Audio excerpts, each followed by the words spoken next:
Dragon Ball Super vous manque sur la chaîne? Eh bien, à moi aussi. Salut les devins, c'est Saikyo. Le nouvel arc du manga DBS est officiellement confirmé comme étant en préparation, ce qui, selon les ayants droit, cause la pause actuelle des sorties des chapitres jusqu'à une date à ce jour encore indéterminée. Le film Super Hero étant fraîchement sorti, on peut se douter qu'un troisième film estampillé Super il y aura, ou du moins un film à la suite de Dragon Ball il y aura, mais il faudra se munir de patience pour cela. Tandis que du côté d'une série de l'animé, les divers leaks se font l'écho d'une web série Dragon Ball en approche pour 2023, mais à ce stade, il n'y a toujours rien d'officialisé. Aujourd'hui, je tiens à revenir avec vous sur le cas de Vegeta, et plus particulièrement de sa forme Wagamama no Gokui, l'Ultra Ego, ou bien de l'Ego transcendantal en version française. De toute évidence, et à en lire entre les lignes, des propres mots énoncés par Toyotarou, l'auteur de Dragon Ball Super en interview, dont je vous mettrai sûrement quelques résumés et transcriptions en description, l'Ultra Ego a été octroyé à Vegeta pour, en quelque sorte, venir égaler Goku et ses évolutions fulgurantes, avec l'Ultra Instinct en particulier durant les arcs Moro et Granola. Sauf que Vegeta, lui, se voit rattaché à la destruction et donc à leur divinité. Je préfère préciser d'emblée que pour des Saiyans, obtenir un pouvoir d'ange ou de Akaishin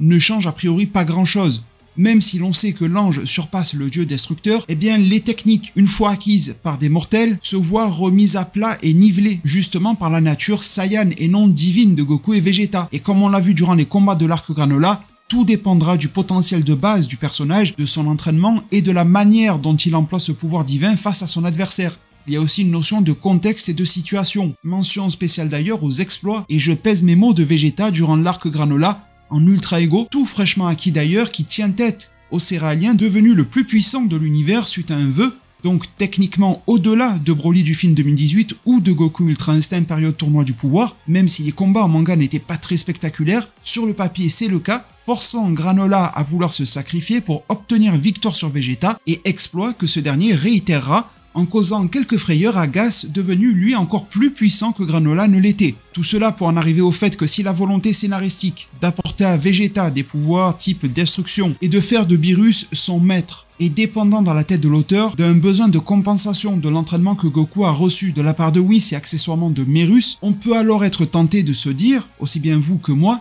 qu'il, Vegeta, aura des évolutions semblables à celles de Goku, même s'il me semble quand même important de préciser que, à ce jour, rien ne l'oblige. Ce n'est pas parce qu'une technique évolue d'une manière qu'une autre technique qui n'est d'ailleurs pas issue du même type d'être, Akaishin Ange, doit évoluer de la même sorte. Mais si on veut perpétuer ce parallèle scénaristique et évolutif de Goku et Vegeta, eh bien factuellement, l'arc Granola nous a apporté des preuves du fait que l'Ultra Ego de Vegeta est loin d'être parfait et bien loin aussi d'être complet, tout comme l'Ultra Instinct de Goku. Justement, pour parler de ces problématiques autour de l'Ultra Ego, ça fait écho à une précédente vidéo dans laquelle j'en faisais déjà état, pour reprendre la situation que j'ai citée il y a quelques minutes, lorsque Granola n'arrivait pas à terrasser le fier prince Saiyan de la destruction, Vegeta a fini tout de même par jeter l'éponge car il était à bout physiquement, et il voyait cette masse de ki se concentrer entre les doigts du sniper céréalien, qui générait sa plus grosse attaque pour exploser la planète Vegeta lui-même et tout ce qu'il pouvait emporter. Vegeta fut d'ailleurs à ce moment-là sauvé in extremis par Goku, mais ce qui est important ici, ce sont les propos de Vegeta. Il dira qu'il accepte sa mort et déclara que finalement, ce n'était pas si facile que ça de mettre en application les propos de Beerus et de faire totalement table rase de ses émotions, liées notamment à son passé, à ses regrets, ses remords et à ses péchés en quelque sorte, comme ceux qui ont été commis par lui-même sur Namek, ou ceux qui ont été généralement commis par le peuple Saiyan et son propre père, le roi. Ces mêmes actes maléfiques que Vegeta mentionnait vers le début de l'arc Granola auprès de son maître Beerus en tout commencement de l'entraînement, chose à laquelle Beerus répondait que Vegeta devrait s'en affranchir pour pouvoir progresser. Autre très grosse faille dans le système égoïste de Vegeta, et dont Beerus ne semble jamais souffrir, c'est le fait de devoir recevoir des dégâts pour devenir encore plus puissant, après le power-up déjà fourni par la transformation en elle-même. Recevoir des coups est une sorte de carburant pour Vegeta, mais pas un carburant à sa puissance. C'est un tout petit peu plus subtil que ça, mais c'est important. C'est un carburant au développement de son esprit combatif, lorsque Vegeta est en Ultra Ego bien sûr. Et une fois que son esprit combatif est stimulé par les coups et les dégâts qu'il reçoit,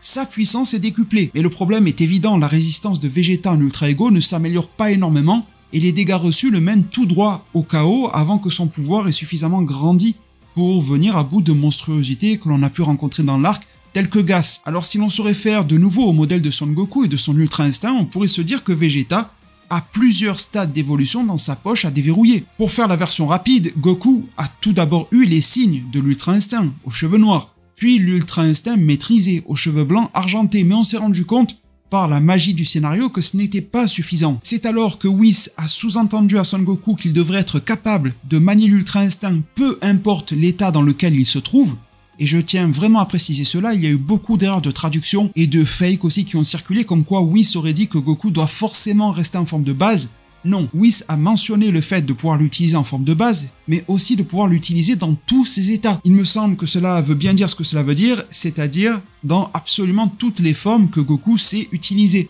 Cela a mené à bien des tentatives et des variations de la part de Goku à propos de son Ultra Instinct, pour en arriver tout récemment au développement de ce que l'on appelle pour le moment le vrai Ultra Instinct, qui est aux cheveux noirs. Difficile de dire si c'est l'apparence finale qu'elle aura, je suppose que non. On pourrait s'amuser d'ailleurs à faire le vrai Ultra Instinct maîtrisé qui aurait cette fois-ci les cheveux blancs argentés, et une fois cela acquis, Goku pourrait pourquoi pas le combiner à toutes ses formes, qu'elles soient de base, Super Saiyan, étant donné que le calme a été appris en Super Saiyan depuis l'Arc Cell et c'est maîtrisé avec le God et toutes les formes qui pourraient nous passer en tête. Mais Son Goku n'est pas notre sujet central aujourd'hui, retenons surtout qu'il avait les signes de l'Ultra Instinct maîtrisé, aujourd'hui le vrai Ultra Instinct, et que l'on renifle en quelque sorte le fait qu'il pourrait aller vers quelque chose d'encore supérieur à ça. D'un simple constat, et ça a été d'ailleurs acté par Toyotaro en interview, on remarque que les cheveux blancs argentés de Goku en Ultra Instinct maîtrisé sont en référence aux anges, contrairement d'ailleurs à sa forme des cygnes, qui a les cheveux noirs.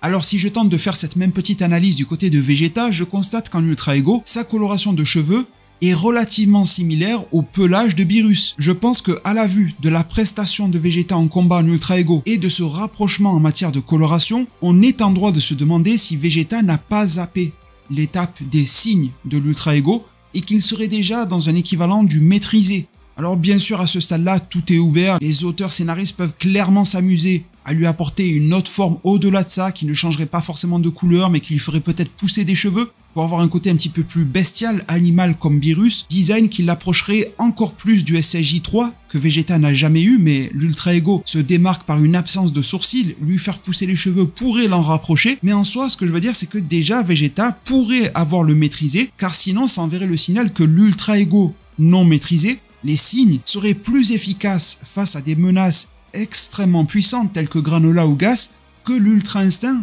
maîtrisé de Goku. Alors on sait que Toyotaro apprécie beaucoup Vegeta, mais à ce point je ne pense pas, et je pense qu'il tente quand même de maîtriser et d'équilibrer son récit. Si tel est le cas, Vegeta alors n'aurait qu'une seule réelle évolution à viser, à savoir le vrai Ultra Ego, étant donné que tout comme Goku, et ses fameux problèmes d'endurance lorsqu'il est en maîtrisé, eh bien cette fameuse maîtrise ne semble pas suffire, et Vegeta pourrait viser alors le réel état d'ego transcendantal, et Beerus serait là pour le guider. Vrai Ultra Ego qui devrait modifier quelque peu son design, à n'en pas douter, mais qui viendrait surtout augmenter sa puissance post-transformation et lui éviter de devoir recevoir des coups pour stimuler son esprit combatif. Après tout, c'est totalement dans les gènes Saiyan d'apprécier un combat sans forcément avoir à prendre la raclée du siècle pour y prendre son pied. Vegeta nous en a donné une piste lorsqu'il avait baissé les bras face à Granola. Il faut mettre à la poubelle les péchés du passé, s'en affranchir totalement, et à ce moment-là, Vegeta devrait pouvoir reprendre un élan totalement égoïste, purement égoïste. Ça serait d'ailleurs un nom pas mal, l'Ultra Ego pur, pour se démarquer un petit peu du vrai Ultra Instinct. En tout cas, ce goût du combat Saiyan le poussait au maximum jusqu'à ce que dans l'état d'Ultra Ego pur ou vrai Ultra Ego,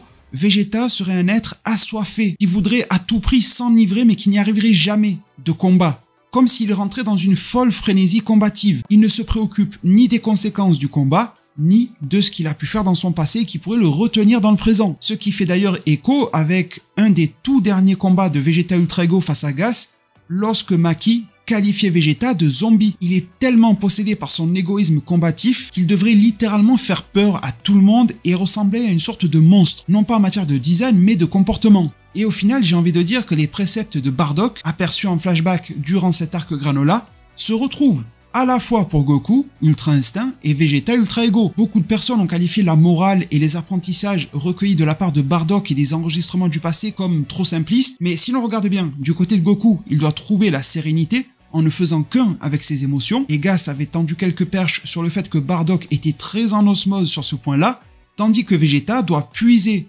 dans l'amour et la rage du combat, peu importe les actes commis au préalable et peu importe l'issue du combat, il devra aller à son terme. tout comme Bardock qui a commis des atrocités avant et qui ne sait pas comment va se terminer le combat face à Gas, qui peut y laisser sa vie à chaque instant, mais il s'y dévoue à 100%. Ce n'est d'ailleurs pas le seul point qui lie Goku et Vegeta, Virus le Hakaishin ayant démontré de sa maîtrise partielle de l'Ultra Instinct en manga, et ça reprend alors une idée que je vous donnais déjà à plusieurs reprises sur ma chaîne YouTube dans le passé, à savoir que Goku, une fois sa maîtrise totale, sans faille de l'Ultra Instinct acquise, il pourrait se tourner vers l'Ultra Ego. Et inversement, Vegeta Ultra Ego pourrait lorgner du côté du Migate. Et en ce sens-là, j'aimerais compléter un proverbe que je vous ai presque rabâché sur cette même chaîne YouTube, à savoir que tous les chemins mènent à Rome. Mais aujourd'hui, j'aimerais, ou du moins j'ai l'impression que Dragon Ball Super aimerait vouloir aller encore plus loin que cela, et nous montrer le fait que Rome pourrait mener à tous les chemins elle aussi. Alors, point et question insolite que je vous gardais pour la toute fin de cette vidéo, pour ceux qui ont débloqué le Migate no Watch Time UI, on sait que la fusion pose problème aux scénaristes. Je pense vraiment que c'est pour ça que le personnage de Moro, dans l'arc précédent, pouvait absorber l'énergie de ses adversaires, et donc lui mener un Végéto ou Gogeta aurait été une sorte de pile pour Moro. Cette fusion est donc un problème, parce que on se dit très souvent, même dans l'arc Granola pourquoi pas, surtout face à Gas, que les deux Saiyans pourraient fusionner pour clôturer rapidement un arc. Sauf que les auteurs ne vont pas s'amuser à faire ça serait le ras-le-bol total de fusion, mais malheureusement il n'y a rien aujourd'hui qui vient empêcher de le faire concrètement. Alors je sais que beaucoup d'entre vous, et je m'inclus dedans, attendent une fusion de type Ultra Végéto, Ultra Gogeta, qui mêlerait l'Ultra Instinct de Goku et l'Ultra Ego de Vegeta, donnant naissance à un être qui détient les deux pouvoirs. Mais du point de vue de l'auteur et du scénario, c'est ça le plus important, ne serait-il pas plus facile et plus classe à la fois de rendre impossible momentanément la fusion, ou du moins de rendre impossible une fusion de type Ultra. J'entends par là que tant que les deux guerriers ne maîtrisent pas eux-mêmes individuellement les deux pouvoirs, la fusion ne leur serait plus possible. Même s'ils mettent des potaras, même s'ils font la danse, ça ne fonctionnerait pas. En tant que lecteur, on serait en quelque sorte soulagé, on se demanderait plus pourquoi ils ne la font plus, et l'explication serait très simple, de nous dire que les deux états d'esprit étant tellement aux antipodes l'un de l'autre et qu'ils demandent chacun une longue période de maîtrise, et bien qu'une fusion aussi asymétrique défusionnerait immédiatement les deux personnages, ce qui d'ailleurs ferait un petit peu écho avec les propriétés de la fusion métamol, à savoir que les êtres doivent être relativement similaires en taille, en puissance. On ne viendrait pas là du tout rajouter une règle à la fusion métamol, vu que ça s'appliquerait aussi à la Potara, mais simplement une exception,